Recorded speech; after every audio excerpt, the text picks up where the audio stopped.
Seeing no further public comment, public comment is closed.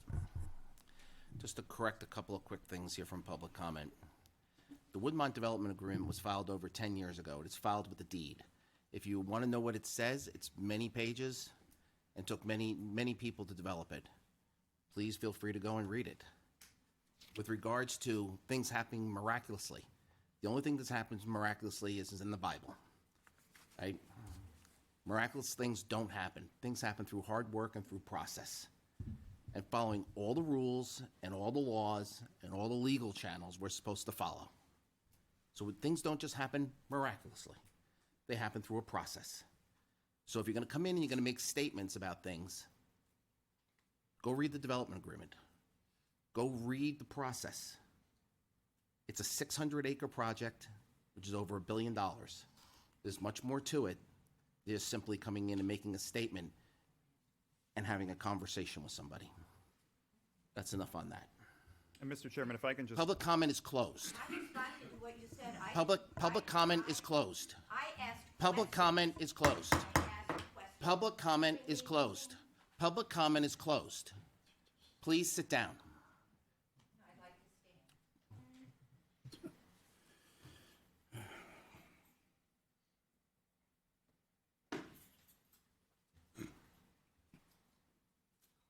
All right, before I move on to the next item, Yeah, Mr. Chairman, I have a few things I'd like to talk about before we go any further.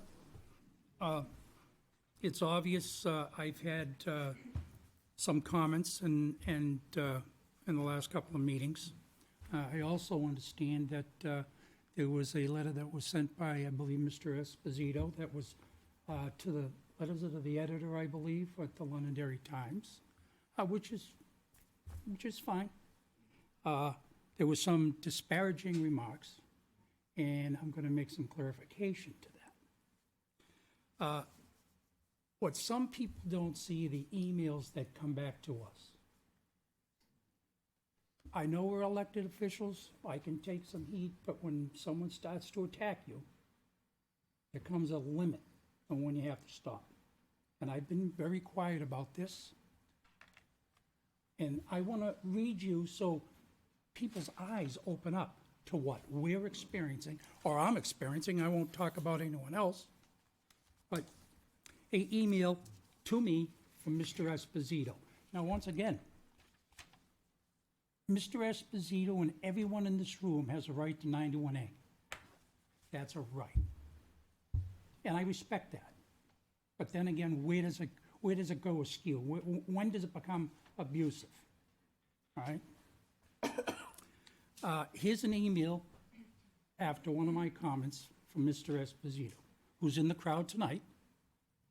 It says, and this had to do with corruption and other things that people have accused the board and members of. This is what we hear. And if you think that I'm going to sit, I can take a lot of stuff, don't get me wrong, guys. I have people that I disagree with, and we're friends. I don't have a problem with that. But when you constantly get badgered, and I haven't said anything, or other councils haven't said anything, there comes a time when you just have to let it up. Quote unquote, don't you worry your little head about it, sir. There is plenty of it, and while we can play word games and hide behind decorum at the town hall meetings, the devil is in the details. Why do you think I have appointed myself as citizen auditor? So Mr. Esposito has appointed himself citizen's auditor. So let everyone understand that. So I guess he's representing the citizens of Londonderry. He's not representing me, but that's okay. Why do you think I'm asking so many questions about who authorized past expenses? It is not enough to avoid overt bad faith actions. As someone who used to advise clinicians on the ethicity of their decisions, let me tell you, one must avoid even the appearance thereunto of poor ethical conduct, something that most recent sessions of the council has not done, which that can be debated. This pressure on the council over bad faith decisions isn't going away. Okay. There is a shadow over the town council, one that hopefully some new blood will serve to dispel. Regardless of the outcome of the election, there will be a new level of scrutiny and new era of accountability. This is the final statement. And you will have the benevolent hand of Jonathan Esposito to guide you along the way. So these are the kind of emails that we get constantly.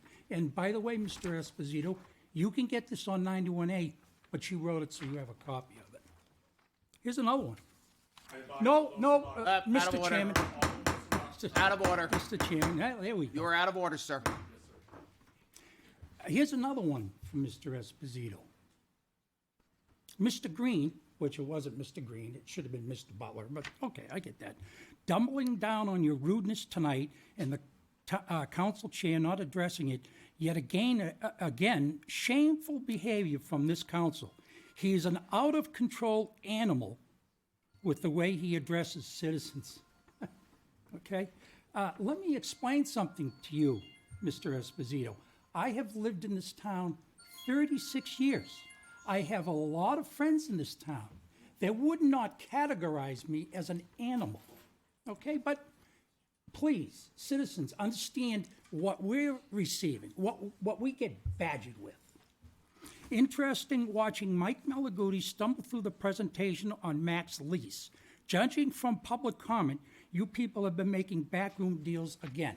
Mr. Esposito, and let's everyone hear it, there was no back deals with this, okay? The owner of Mac's Apples, the new Mac's Apples, never came to the town. We had to ask him, and he came to us to introduce himself. Now, when this came out, I can tell you right now, I went to different people and said, hey, look, you're in the apple business. Why don't you put in for it? Okay?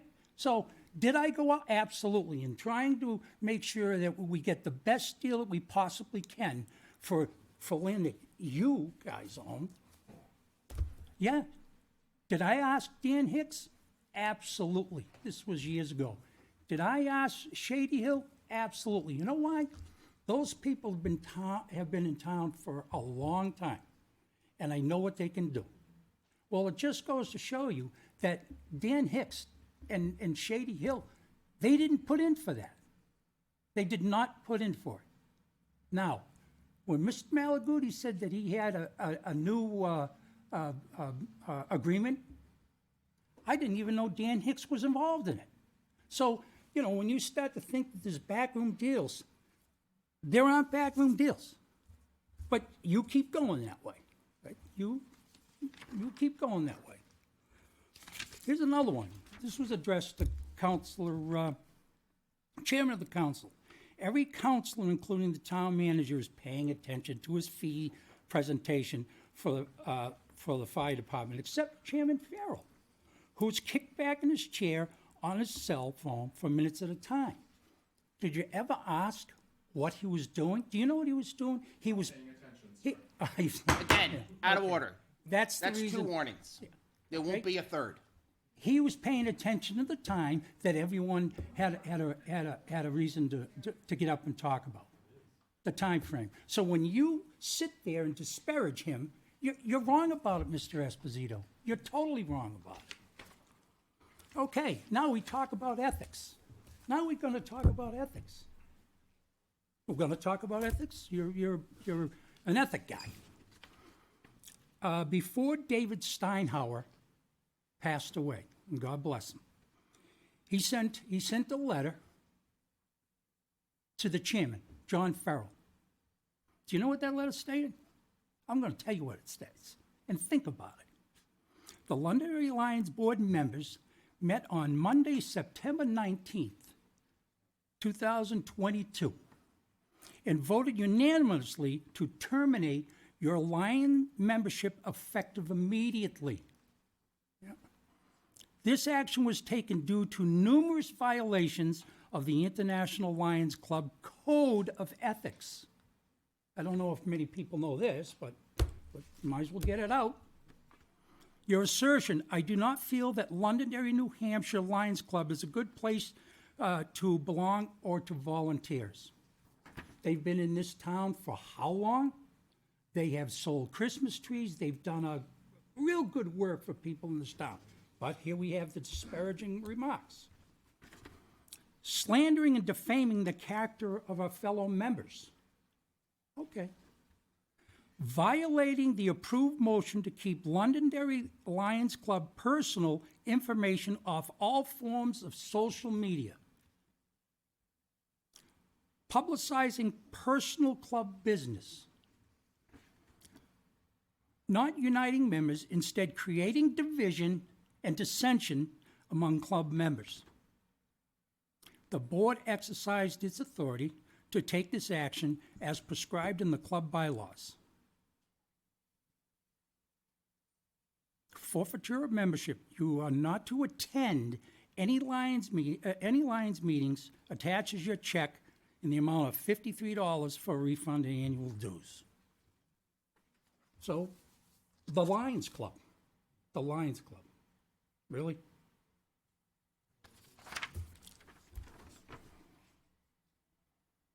Now, for the people that think I'm a vicious animal, which of course was supported by the editor of the Londonderry Times, because they put yeah, I know you did. Again, Okay, here we go. There are some people that said, geez, Jim, you're doing a good job. So let me read you something on the good side, okay? Mr. Butler, thank you for standing up to that group of miserable rabble-rouser that show up at almost every meeting to complain about trivial matters. I watch most meetings and I find them ridiculous and childish. Thank you for not apologizing when no apologize is due. Keep up the good work. I will vote for you again. So, Mr. Esposito, you're not the only guy in town, and whatever your group is. And by the way, are you the chairman of the Londonderry Republican Party? Point of order. this is not No public point comment. about it. Well, no, I already know. I already know the answer. You are. Please, no And I questions will to the audience. publicly tell people Please, no he questions does to the not audience. represent me, and I'm a No Republican. questions to the audience. Okay. All right. Here's another one from Mr. Obzito. Thank you for your non-apology. I believe citizens Tara Miles, who I vehemently disagree with on many political positions, that's okay, recently addressed a session of the town council and called for more kindness all around. I can see that request fell on deaf ears. It goes both ways, Mr. Esposito. It goes both ways, okay? As benefiting your unapologetic arrogance. I'm sure that if you talk to people, like I said, I've been in town 36 years or whatever, I'm sure that there are a lot of people in this town, and not a small group, that think I'm a nice guy, okay? I can't wait to receive my 91A with emails that you sent to your private distribution list. This, I guess, has something to do with Chairman Farrell. With the intent to bully me as a citizen and falsely malign the Londonderry Republic Committee. I will look forward to putting up his sick and tired of hearing from citizens signs next to all your signs next election, should you choose to run. I will personally pay for them out of my pocket. Well, I hope... That's classy. That's a good way of handling things. Now, the group. I mentioned a small group. Well, I know a few of them. I have an email from Jonathan Esposito dated March 9th. March 9th, Deb Paul was still a town council. What's that, and this was to Deb Paul, who owns the newspaper, and she was town council, Glenn Douglas, who's here tonight, Christine Hughes, which I have now realized that Christine Hughes is Christine Perez, so people know. So those are the three people that are on this list. What's that song from the Whispering back in the day? Question mark? and the beat goes on, ba da bum bum bum, I will let you know how fruitful my just asking is as soon as I get a response. No. Now, we've had a riff. Deb Paul, she was a town councilor. I have letters here, if anyone wants to read them, from a reporter that she hired. You should read it. Okay? So when I get a little aggravated, I think I have every right to. I will sit down and talk to anyone in this room. But to malign, to sit there you're an agitator, and to sit there and disparage me is absolutely wrong.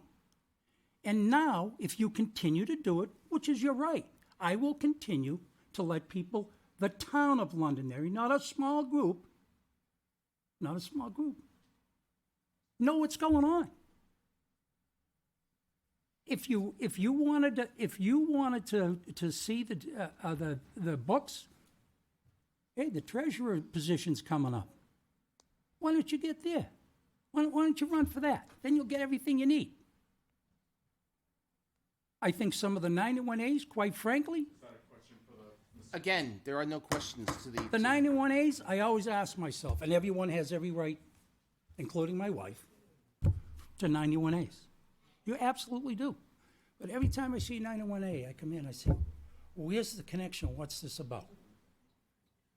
In my opinion, some of your 91As is just frivolous. I can't make heads or tails of it. You have every right, no problem. But you also, and the citizens of Londonderry have to understand that that's at a cost. He's concerned, I guess I had an email and I asked Mike about how much does it cost on our emails for 91A with Mr. Esposito. Last time I checked, and I don't know if it's been brought up to date, over $10,000, $11,000. And I think it's way above that now. Wow, those $10,000 and $11,000 could get us another, point of order. could get us another Point of order is denied. position at the town hall, the police department, the fire department. So I encourage people, if you want the 91A, there are no secrets here. If you think there's a secret, do me a favor. Why don't you write the Attorney General's office and the FBI and tell them we have a problem here and let them come in? Why don't you do that, Mr.? You don't have the guts to do it, because you know why? Jim. Okay, all right. All right, Ron, believe me, you're new. So anyway, okay, you want me? Every okay, counselor has- Hey, you have I'll the tell you right. what. Give You him want me his to time. apologize for that statement? I will apologize. How's that? Not bad, huh? So anyway, Mr. Chairman, I've said what I needed to say. And unfortunately, the people of Londonderry need to know the other side. And if this is what I have to do, that's what I will do before we start business. Thank you, sir. Okay, so I'm gonna move on to new business.